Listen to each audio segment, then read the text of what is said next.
Hi to everyone! For today's video, I am going to show you how I made this cupcake display box that is fit for a 3 pieces cupcakes or muffins.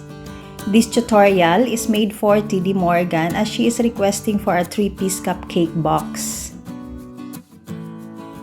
This is the material I am going to use. It is the ordinary long folder that you can buy in any educational supply store.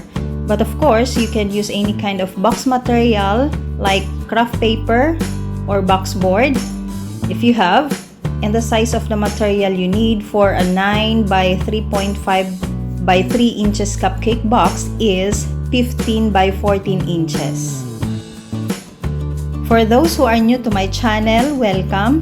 And you can click the notification bell button and set to all so you will be updated and get notified for my next video uploads. For this size of box, these are the measurements that you have to flatten on your board material. And after the measurements, we now have to form like this. First is I am going to remove some portions on the sides of the board material because the width is longer than the height of the box. And next is I am going to form like this. This will serve as the lock of the box on the side, so we will not use a double-sided tape.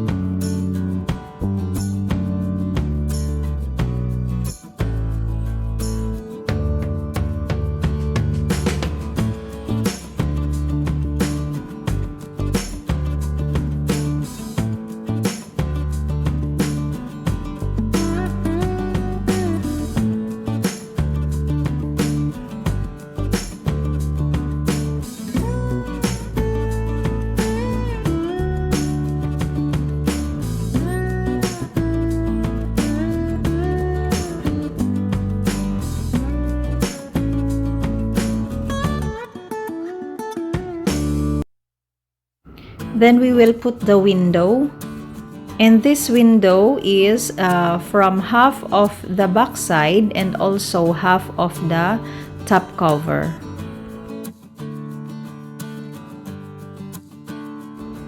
And now guys, instead of straight edges, I want to create gentle curves by cutting the corners of the box in a rounded shape. This could make a whimsical or feminine look. And you can also use a template or trace a round object to achieve consistent curves. But remember guys that the choice of design for the edges depends on your personal preference.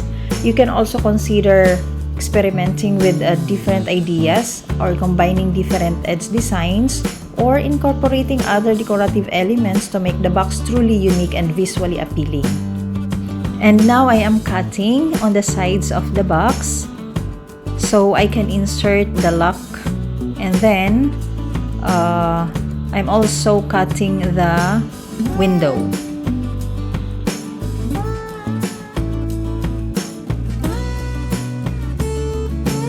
Then scoring. It makes easier to fold the material accurately and helps prevent cracking or splitting along the fold lines. You can use a ruler and a dull edge object, or like the one I am using now, the back of the cutter. Just place the ruler along the lines, press down firmly along the edge of the ruler with the dull edge object, and drag it across the surface of the board. Then apply enough pressure to create a visible indentation without cutting through the board. In assembling the box, just locate the scored lines and position the board material on a flat surface, then fold along the scored lines. I am doing this, putting a slanting line so it's easy for me to insert the lock of the box on the sides.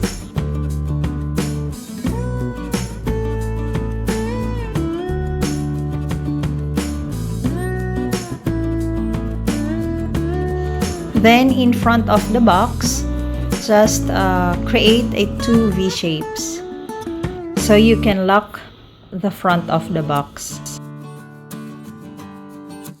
And then for the window, I am using a double-sided tape to attach the plastic sheet, or you can use an acetate if you have. Guys, this clear window serves as a visually appealing and a practical solution for showcasing cupcakes in various settings. Also allows the colors, decorations, and textures of the cupcakes to be visible, enticing viewers and creating a very attractive presentation. And now guys, remember to take your time and be patient when folding along scored lines, because accuracy and neatness will contribute to a well-constructed display cupcake box. Also, a well-crafted display cupcake box will exhibit a professional and polished appearance, reflecting the effort and care put into its creation. It should enhance the presentation of the cupcakes, making them more enticing and visually appealing. And here's now our display cupcake box, ready to showcase a delicious creations. Thank you so much guys for watching, and I hope you like it. And if you do, please click the like button and share it to your friends. If you have a comments, questions, suggestion, or even a request of other design of the box, then you can comment down below and I will try to do it. These are the tools and materials I have used in making this box: pencil, ruler, scissor, cutter, cutting mat, long folder, plastic sheet, and double-sided tape.